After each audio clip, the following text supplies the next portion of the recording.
Segue para Brasília, dessa vez com a nossa querida Luciana Verdolim, sempre atualizada, trazendo as últimas novidades sobre o caso do senador pelo Paraná, Sérgio Moro, o senador que está sofrendo com um pedido de cassação nesse momento, que está em curso, e hoje esse tema chega no TSE, que para muitos especialistas e palpiteiros pode ser a pá de cal na carreira política precoce de Sérgio Moro, apesar dele ter vencido nas instâncias inferiores no Paraná. É isso, Verdolim, conta pra gente no detalhe. É isso mesmo, Marinho. O julgamento no TSE tem 2 dias já previstos, porque deve demorar as discussões. Hoje, terça-feira da semana que vem, Sérgio Moro é acusado de supostamente abuso de poder econômico na pré-campanha de 2022, a Caixa 2 e também má utilização indevida dos meios de comunicação. Ele já foi absolvido pelo Tribunal Regional Eleitoral lá do Paraná e a Procuradoria-Geral Eleitoral aqui em Brasília também não vê motivos para cassação do mandato. Diz que não há indícios de irregularidades e de que não há comprovação de qualquer tipo de problema, porque, na verdade, o abuso do poder econômico não há uma limitação especificada na legislação. Hoje é dia de sustentação oral tanto da Defesa quanto da Procuradoria-Geral da República. Os votos podem começar, mas só devem terminar mesmo. Resultado final, expectativa só na terça-feira da semana que vem.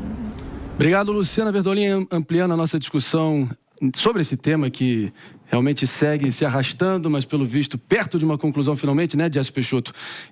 O Sérgio Moro foi absolvido no TRE do Paraná por 5-2. Tudo bem, 2 votos de dissenso. Pode servir ali para quem não vai com a cara dele ou que realmente acha que ele está fadado a ser expelido do jogo político, como o suficiente para ser visto como um precedente para realmente justificar a decisão do TSE que tende a tirá-lo do jogo. Mas não é tão fácil assim, porque o cara foi absolvido bem ou mal e essa decisão foi chancelada por 2 órgãos diferentes. Jesse Peixoto. O Brasil é um país de coincidências, né? Não ironicamente, há um ano atrás, no dia também, 16 de maio, se iniciava no TSE o julgamento do Deltan Dallagnol. Hoje, um ano depois, se inicia o julgamento do Sérgio Moro.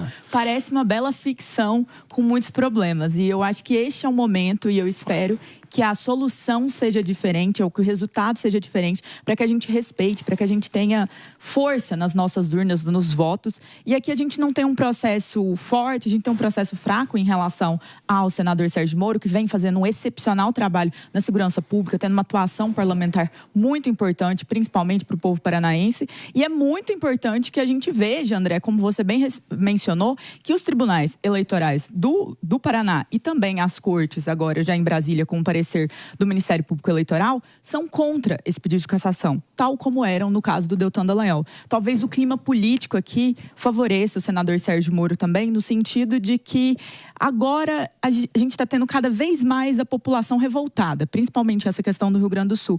Então, levar essa situação, como a situação do Lewandowski, a sensação que muita gente está tendo de que a oposição está sendo sucateada, até mesmo muitas vezes perseguida, é importante que a gente mostre que a lei vai ser cumprida e que o senador Sérgio Moro não será cassado, mas terá o seu mandado respeitado. Pepe, a gente quer ouvir tua opinião também. Teve aquela já notória entrevista que o Lula deu no início do mandato dele, dizendo que não ia descansar até FP o Moro. Claro que eles são grandes antípodas aí, rivais aí, inveterados aí da política. E será que o Lula conseguindo cumprir a missão que ele colocou muito claramente naquele momento? É bom lembrar, Marinho, que essa ação começou tanto pelo pedido de cassação do Moro pelo partido do Bolsonaro, bem lembrado, quanto pelo partido dos trabalhadores, né? Ou seja, teoricamente, quem quer caçar o Moro não é só o PT do Lula, não. O PL do Bolsonaro também quer a cassação do Moro. E é bom separar as coisas. Eu gosto de falar o seguinte, né? O judiciário e o TSE faz parte do poder judiciário. Ele não pode ouvir o clamor das ruas, como quer a Jess. Ele não pode se basear a sua sentença, a sua decisão, de acordo com a sensação da população. Muito pelo contrário, eu quero que a justiça no Brasil pauta a sua decisão por meio de critérios objetivos, por meio da legislação, por meio da lei.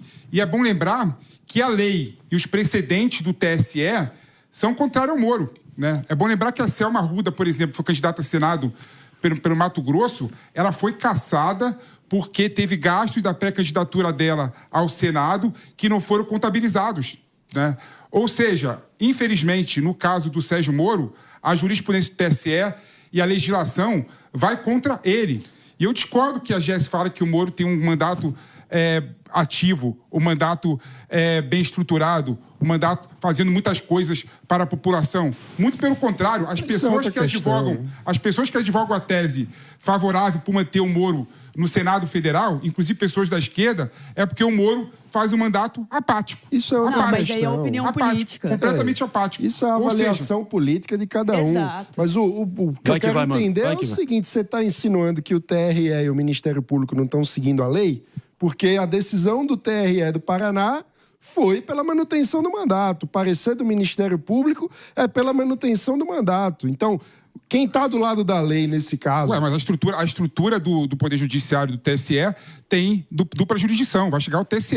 O TSE é da palavra final. Sim, o TSE é o gargalo institucional. Mas no mínimo... Você está falando o seguinte para mim. Se o TSE julgar o Moro e caçar o mandato do Moro, ele está sendo uma decisão ilegal, uma decisão contrária à lei, não dá para falar um negócio desse em plena democracia, Manu. Mas foi você que estava falando. Eu falei não. O que eu estou dizendo é o seguinte, no mínimo... O que eu falei foi outra coisa. No mínimo, há um debate jurídico legítimo. Mas, claro, no mínimo, há um debate jurídico legítimo. Quem falou o contrário? Ué, você estava insinuando que seguir a lei seria necessariamente caçar o Moro. Eu estava falando o seguinte, não é verdade. O que eu falei foi o seguinte, o TSE não pode pautar a decisão dele de acordo com o que a sociedade, o que o clamor social fala. Está errado. Ele tem que pautar a decisão dele, aí eu falei. Aí você está errado, você não ouve o que eu falo. De acordo com a lei e de acordo com o precedente. E o precedente do TSE bate de frente com a defesa do Moro. Os casos não são iguais. A Selma Arruda é exatamente igual. Não é igual. A Selma Arruda teve gasto pré-campanha. Solta essa bola, Pepe. E não Pepe. Contabilizou o gasto na campanha dela. Está se repetindo já. Estamos entendendo o argumento, boa discussão, vamos fomentá-la um pouquinho mais com a Jéssica Peixoto. Tá, mas os casos não são iguais, que boa parte da questão discutida no Moro, ele era candidato à presidência da República. O PP está ignorando. A Selma Arruda, você não sabe provavelmente nem quem é. O Sérgio Moro, você conhece, lembra que ele foi pré-candidato do Podemos lá atrás à presidência da República. São casos totalmente diferentes. Mas o que o PP fala... Mais grave do Moro, no caso. Não, completamente diferente. Meu Deus, Alhos e bugalhos. Ele não respeita os outros falando. Pepe, eu posso continuar? Você, como homem que gosta que as mulheres se empoderem, você pode respeitar minha fala? Jogou essa cartada agora, Jéssica? Jogou essa cartada agora no meio interrupting? Você pode mais do que isso, Jéssica, vai. Aí. Não tá respeitando a minha fala. Mas o que é o ponto principal aqui? O Pepe falou que, de fato, a gente não pode escutar, o TSE não tem que escutar a população. Também acho que não. Eu acho que ele tem que escutar nem a população, nem o jogo político, nem o clima político, nem as pessoas que disseram, não vamos caçar o Moro porque ele tá sendo apático. O Moro está fazendo um mandato técnico. De fato, que muitas vezes se cobra em relação a posicionamentos, o Moro está lá lutando na comissão, na CCJ, para a gente ter penas muitas vezes mais graves, advogando para isso. O Moro está querendo fazer algumas coisas relativas aonde os presos estão, então tornozeleiras, ele está tendo mandado voltado à segurança pública, isso é louvável. Os 2 milhões, mais de 2 milhões de paranaenses votaram nele, votaram por isso. Só que o que é a questão? O TSE também não pode escutar ou inventar alguma coisa, muitas vezes, que vai responder ao jogo político. O PP está aqui, ele sabe, a cassação do Deltan Dallagnol foi feita a partir de um exercício de imaginação. Mas é imaginação. O que eu quero mostrar aqui? Que muitas vezes as cortes, elas acabam indo por narrativas, elas acabam sim caindo em discussões jurídicas que são muito abstratas e que a população não entende. O que a população entende, gente? A população entende que ele foi votado. Vamos falar sobre exatamente isso. Sobre exatamente isso. Conclui rapidamente, então, primeiro, PP. Primeiro é o seguinte, uma das coisas que me incomoda muito, né, é usar esse argumento da esquerda identitária para tentar ter uma autoridade no debate. Me impressiona muito a Jéssica, que fala que tem de debate e não gosta de debater. Quer falar sozinho. Peraí, Pepe. Você está me interrompendo agora. Você me interrompendo agora. Nem você acredita no que você está falando. Peraí, Pepe. A palavra está comigo ou não está agora comigo a palavra? Não está comigo. Já teve. Cabe a mim saber distribuir a bola aqui o máximo possível. Olha que impressionante. Olha a contradição dessa direita com roupagem da esquerda identitária que joga cartadas com a coisa. Argumento espantalho. É impressionante. Esse teu argumento não se sustenta um peteleco. Claro que pode e está podendo. Já trouxe argumentos aqui que municiaram a discussão. Mas vamos falar sobre o sentimento popular não podendo prevalecer e preponderar ante aos autos, ao que está sendo de fato discutido. Vamos ser o mais técnico possível aqui. Vamos aproveitar o teu lado técnico aqui, Pepe. Só um ponto específico. O caso do Moro é muito pior do que o caso da Selma Arruda. Ok, é muito pior. Pode até ser, faça o seu argumento. Porque o valor da candidatura que podia ser gasto presidente é muito maior do que o teto para Senado.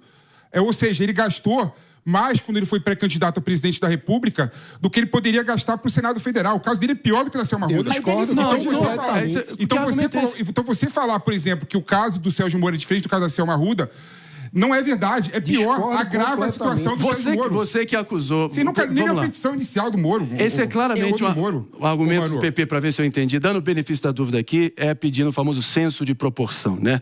Relativizando. Famoso momento que a gente ouviu tantas vezes, com certeza, de várias pessoas, no momento onde a gente tentava avaliar o grau de corrupção estratosférico dos governos petistas ante ao grau de ladruagem, de ladrão de galinha do clã Bolsonaro. Argumento esse que foi usado muitas vezes para tentar relativizar a corrupção do PT. Corrupção é corrupção. Quantas vezes a gente não viu isso? Então, vamos seguir adiante aqui, trazendo também o Mota para a discussão. Mota, você tá de volta então? Então vamos que vamos. Estou de volta. Mota, então já solta os cachorros aí, meu querido. O que você acha aí da sequência desse julgamento? O Glauco não para. Vamos que... Boa, Glauco. Seguindo então, Mota, vai. Palavra é sua. Pedido de cassação do Moro chegando no TSE.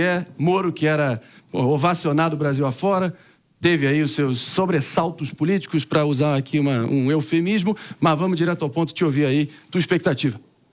Olha, se eu soubesse que era para soltar os cachorros, eu tinha trazido o Cocado, meu cachorro aqui. Na semana que vem eu vou trazer ele para participar. André, há argumentos bons contra e a favor da cassação. O argumento que eu considero bom contra a cassação é o respeito ao voto. O senador teve muitos votos e cassá-lo seria um desrespeito a esses votos.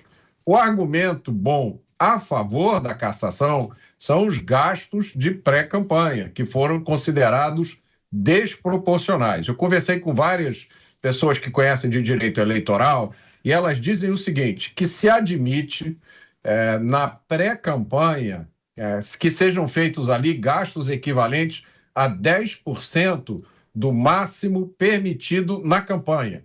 Então, durante a pré-campanha, o sujeito pode gastar aí no máximo 10%. Pelas contas que foram feitas, eu acompanhei o julgamento no TRE do Paraná, e segundo o voto de um dos desembargadores, o que o Sérgio Moro gastou na pré-campanha seria equivalente a 24% do teto permitido. Tá? E isso, quando você tem uma disputa eleitoral, faz muita diferença. Isso é a diferença entre você pegar ou não uma carona num jatinho para ir fazer campanha num local distante, onde talvez você não tenha nenhum voto. Então, isso com certeza, criou um desequilíbrio, né? Como criou o fato dele ter sido lançado primeiro como candidato a presidente, depois mudado para senador. Então, é uma questão que tem argumentos bons de um lado, tem argumentos bons de outro, mas esses especialistas em legislação eleitoral com os quais eu falei, acham que o TSE não vai ter muita dificuldade de tomar rapidamente essa decisão. Do comentário aqui, então, PP e Jess, para a gente encerrar esse assunto e voltar ao Rio Grande do Sul, que a gente tem novas atualizações vindo direto do Sul. PP. Não, bem breve, eu concordo que o Mota colocou, que era o que eu queria colocar, mas não com o brilhantismo dele. Mas aqui, quando você pega o resultado final das eleições, o Sérgio Moro teve 33,5% dos votos, o Paulo Martins 29,12%. Eleição apertada, que com certeza os gastos da pré-campanha do Moro ajudaram ele a ganhar as eleições. E Jess? A grande questão aqui é que o Moro realmente foi pré-candidato à presidência. Isso não é uma jogada. Ele estava numa candidatura, essa candidatura foi barrada. Essa candidatura acabou sendo barrada, ele não seguiu na candidatura e ele foi aceito para um outro cargo. Então a gente também tem que ver o contexto. Não é como se tivesse sido uma jogada brilhante para ele virar senador do Paraná. Não foi isso. Precisa avaliar isso no processo. E as duas cortes, gente, a corte, o TRE já validou não cassar. O Ministério Público Eleitoral não cassar. A minha sugestão nesse ponto é que seja avaliada a letra da lei. E se está sendo avaliada a letra da lei, eu acredito nas instituições, a resposta é não pela cassação. Como esses dois entes, essas duas entidades já definiram. Pois é, o mundo político paralisado aí, aguardando ansiosamente por um desfecho quanto antes para a gente entender realmente o futuro político de Sérgio Moro.